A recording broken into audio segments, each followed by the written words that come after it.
The city of Newport Beach was incorporated in 1906, and though its appearance has greatly changed and population immensely grown, the recreational harbor continues to remain the nucleus of the city. The unique landscape of the harbor, its islands, and the peninsula have been shaped not only by natural forces, but by generations of families and visionary individuals who early on realized the potential of the area. For more than 100 years, people have been drawn to this beautiful place to take advantage of the very same activities enjoyed today: the great ocean fishing, the calm bay waters, a unique sense of community, and of course, the surf and the sand.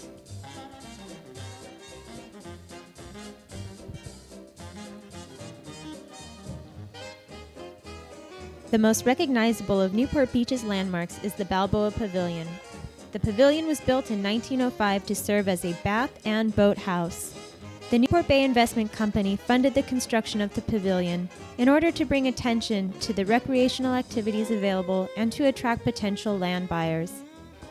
At the time, no roads or train tracks reached Balboa, and all building materials were brought across the swampy bay by barge, giving a major boost to the success of the developing area as a vacation destination was the extension of the Pacific Electric Red Car line.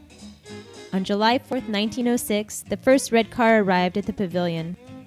Over 1,000 people made the journey, many of them who took the one-hour ride from Los Angeles. In the first year, restaurants, hotels, and other resort town businesses developed, catering to the influx of tourists, and the Newport Bay Investment Company had sold enough real estate to recoup their investment in the pavilion. For more than 100 years, Balboa has remained a favorite summer destination, and the pavilion has been in almost continuous operation since the beginning. The earliest services the pavilion provided included the renting of bathing suits, canoes, and other personal watercraft. Through the years, they would expand operations to offer additional activities, such as Saturday night dances in the ballroom and sightseeing trips on the motorboat called the Magic Isle. In the evening, the Magic Isle took passengers on ocean cruises to spot flying fish with its powerful searchlight. 50-cent speedboat rides departed from the pavilion, speeding through the harbor to the open sea. At the time, a harbor speed limit did not exist. In the 1920s, bathing beauty contests were held to attract visitors to the area. Both female and male beauties were judged in front of the pavilion. However, the contest was not representative of local beauty, as most contestants were brought in from train from Los Angeles. Over the years, the pavilion has held many amusements, including a bowling alley, a seashell museum, a gambling facility in the 1930s, and a dance hall, where the jitterbug dance was restricted because of structural weaknesses in the building. By the 1950s, the pavilion's business shifted to cater to fishermen and their needs. Fishing and boating recreation remain the focus of operations today.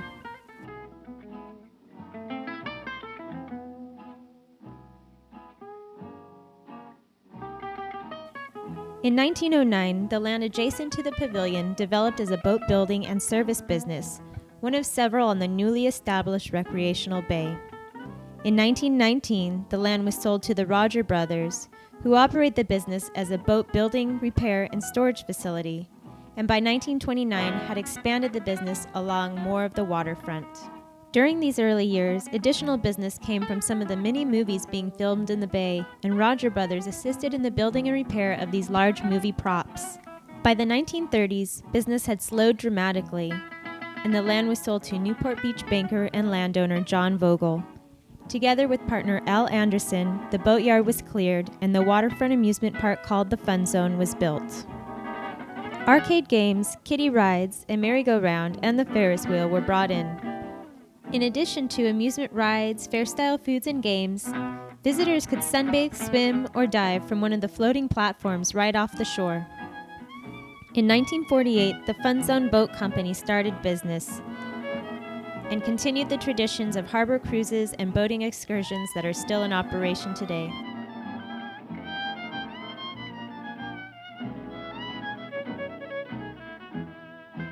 Perhaps the most recognizable watercraft on the Newport Harbor are the auto ferries that have continually crossed between the Balboa Peninsula and Balboa Island since 1919. The ferry business was started by Joseph Beek, described as Balboa Island's most enthusiastic lifelong resident, and a major advocate for the development of the harbor into a recreational bay. In 1919, Beek became the only person to put a bid on the rights of the earlier infrequent and deteriorating passenger ferry service.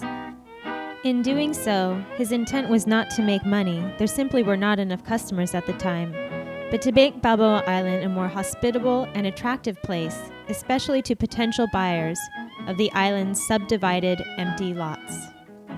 The operation began with the oversized rowboat named the Ark. Fare was 5 cents.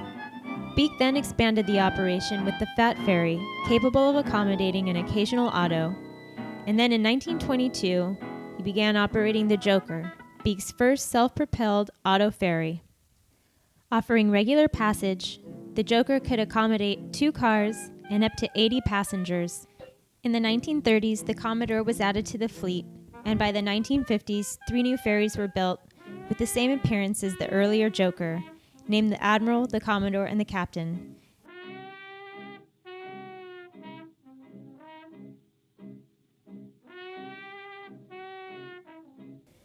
In 1868, when James McFadden saw the landlocked Newport Bay filled with mudflats and sandbars, he foresaw a potential harbor from which the abundance of produce, grain, and livestock of the Santa Ana area could be exchanged. In 1875, James and Robert McFadden opened Newport Landing, a wharf and warehouse within the harbor where they exchanged goods for lumber. Navigating through the harbor to reach the landing proved to be difficult and dangerous. Not being able to obtain government aid to improve the conditions of the harbor, the McFaddens moved their business to the Sandspit Peninsula, where they built a wharf that extended to the ocean, in the same site as Newport Municipal Pier stands today. The wharf stretched 1/4 mile to sea and was able to accommodate up to 4 trains at the end. In 1891, a railway connecting Newport Beach to Santa Ana is completed, facilitating the movement of products and people. In the first year of operations, 72 vessels brought cargo. Employing over 100 men, it was the largest business Orange County had ever known. The area around the busy wharf soon became populated with homes and businesses like Mrs. Salter's store that provided necessities such as coal oil and medicine, as well as house goods, souvenirs, and candies. Visitors to Newport had the option of staying at one of 2 available hotels, or to rent sand lots for summer camping. Visitors who came by horse and buggy would leave these belongings in a large corral during their stay. Business was successful for the McFaddens until the late 1890s when ships carrying freight opted to use the port at San Pedro. In 1899, McFadden sold the business, including the wharf, railroad, and the town. In 1912, McFadden's 840 acres of surrounding land would be sold for a price of somewhere between $35,000 and $50,000 to William Collins. Collins, eager to make a profit, subdivided the land around the wharf into lots and set the price at $125 each. In a move to ensure real estate sales, Collins partnered with the head of the Pacific Electric Red Car Company, and by 1905, the first red car reached Newport. When passengers arrived, they were greeted with music, free lunches, and real estate agents. Seen as potential buyers, the visitors were loaded into boats to visit available lots along the peninsula, empty Corona del Mar, and even Balboa Island, though it was mostly underwater. At the end of 1905, several new cottages could be found on the peninsula. In July of 1906, the red car reaches the Balboa Pavilion, and in August, Newport Beach is incorporated as a city. Seeking revenue for the new city, officials calling themselves harbor boosters asked the government for harbor improvement funds to support a commercial harbor. But without already established commerce, the government denies the request. In 1910, the census shows 445 permanent residents living mostly on the peninsula and hardly anyone at Corona del Mar. Collins had dredged the area around Balboa Island, depositing the sand on top to raise the tide line, and about 20 cottages could be found there, each sold for about $325. The next decade will bring challenges to both homeowners and those hoping to develop the area. In 1914, foreclosures on Balboa Island come as a result of much-needed improvements. Later that year, the peninsula's infrastructure is wiped out after the tide rises 8 inches above the high water mark. Then in 1916, the Santa Ana River floods, filling the bay with debris, clogging the channels with silt. Islands of mud appear everywhere, and black ooze covers everything. Harbor improvements finally come in 1917 when a bond helps pay for a much-needed jetty at the harbor's entrance. The accomplishment is truly a cause for celebration, and the entire town celebrates with a large clam bake on the beach. Despite the difficulties in these early years, both history and long-lasting traditions are made. On May 10, 1912, aviator Glenn Martin departs from sandy Newport Beach in his pontoon-equipped aero hydroplane. With his mother as co-pilot, he sets the record for the longest over-water flight when he flies from Newport Beach to Avalon. Joseph Beek starts the Balboa Island ferry business. Italian John Scarpa brings the Venetian custom of gondola piloting to the harbor. One night in 1908, he gathered 8 canoes, decorated them in candlelit Japanese lanterns, and led them with his gondola through the harbor as he sang boisterously. This act would eventually develop into the annual Tournament of Lights parade, still held every December. A setback in harbor accessibility occurs in 1920 when jetty rocks lose hold and begin to sink due to heavy surf.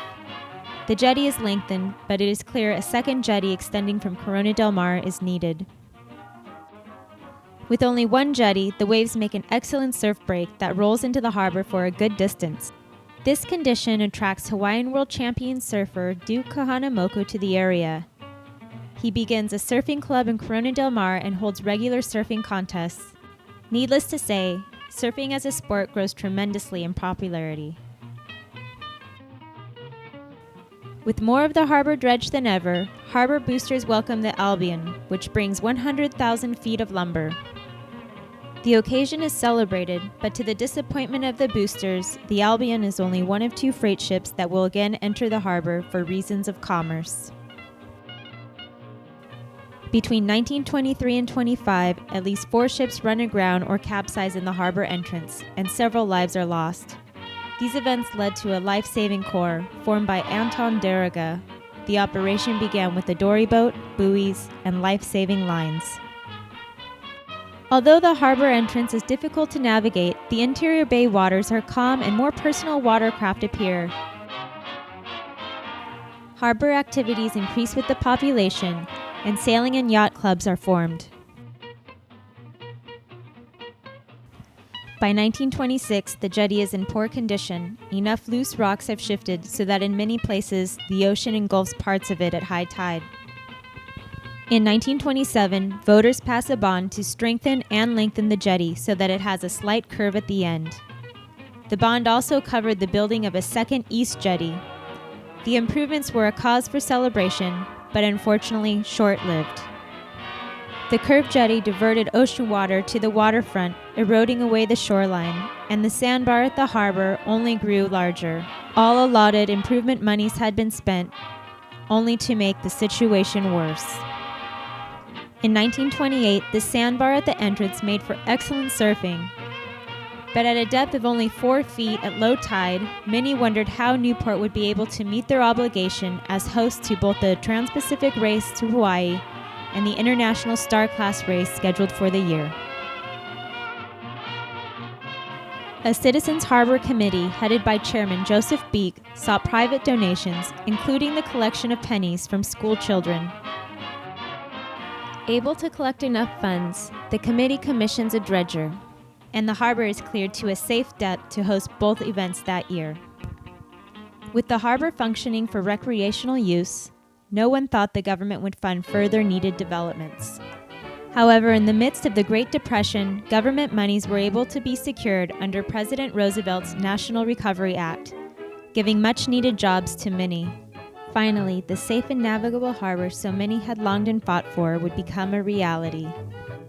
The final dredging began in 1935, and Newport Harbor became the first recreational harbor on the Pacific coast. The dredging helped build up the islands, deepen the channels, and build shorelines. And on May 23, 1936, the harbor was completed and dedicated. The 3,600 permanent residents of Newport Beach were there to celebrate this accomplishment. The harbor improvements did not mean that there were still not challenges to come. In 1939, storms took out 500 feet of McFadden's wharf and destroyed coastline properties. Only 5 years after the safe harbors opened, it's closed. In December 1941, Pearl Harbor was attacked, and U.S. coastlines become potential World War II targets.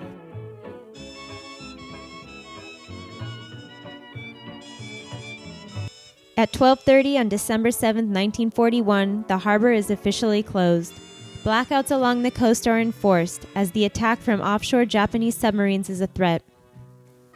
The harbor entrance was blocked with a log barrier, and the Coast Guard checked credentials of anyone piloting a vessel in or out.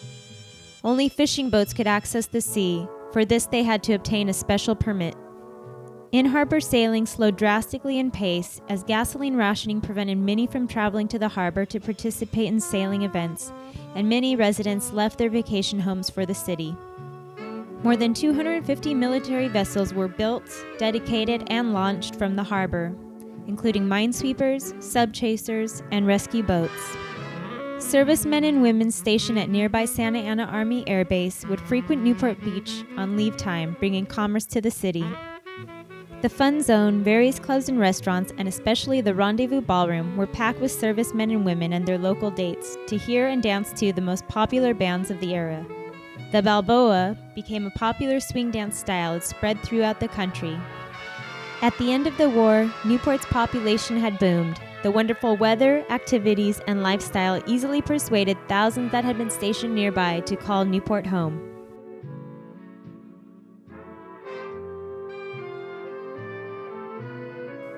Newport Harbor and the surrounding coastal area have been the location of several movies and television shows. In the early days, the area was ideal for movie makers who took advantage of the natural scenery, void of all signs of people. Often locals in the area stood in as extras in the movies, and local shipbuilders were hired to build or remodel ships brought to the harbor as movie props. Thousands lined the shores in 1919 as extras in Cleopatra, starring legendary film star Theda Bara. Local boat makers were employed to assist in the construction of the 29 ships used in the movie. The sailing ship Fremont comes to the harbor to represent the Hispaniola in the 1920 version of Treasure Island. Near the pavilion, the Taurus and the Prosper are remodeled before being used as competing pirate ships in the 1924 movie Captain Blood. By the 1930s, the coastline showed too much evidence of human occupancies, and movies shifted from historic theme to those that used the populated and vibrant Newport as scenery. Newport Harbor has played host to many celebrities who have enjoyed the area as both a vacation retreat and a home. In the 1940s, Newport became a haven for those wishing to escape from busy Hollywood life. Greta Garbo joined the Balboa Bay Club, and John Wayne, Errol Flynn, Humphrey Bogart, and Lauren Bacall, just to name a few, have all enjoyed the harbor water. Today, many celebrities call Newport Beach home.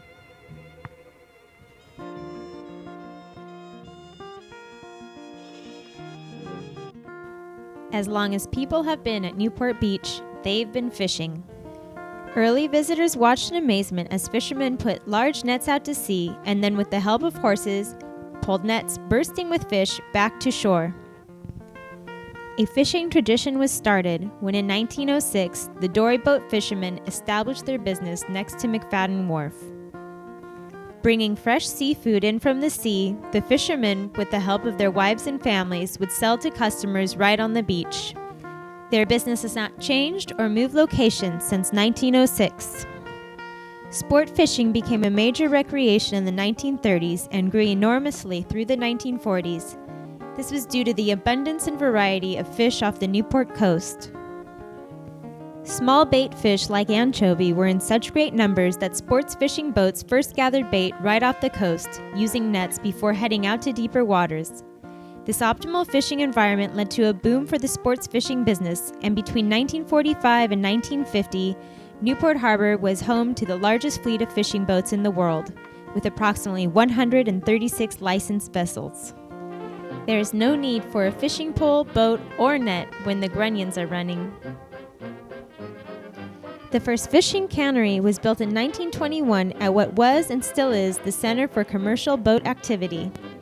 Here, local employees work by hand to process boatloads of tuna and mackerel fished from offshore at the rate of 400 cases per day, and this number increased as machinery improved.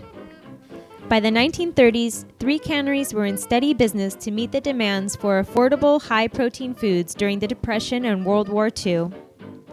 By the 1950s, technology enabled the factories to process thousands of pounds of fish, and fishing boats met this quota by using nets able to capture entire populations of fish in one catch.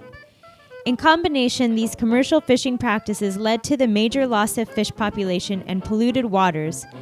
By the 1960s, industrial pollutants from the harbor's industry discouraged remaining fish populations from coming close to the coast, leading to the eventual closing of all canning productions. Thankfully, healthy numbers of fish have been brought back to the area with improvements in regulations.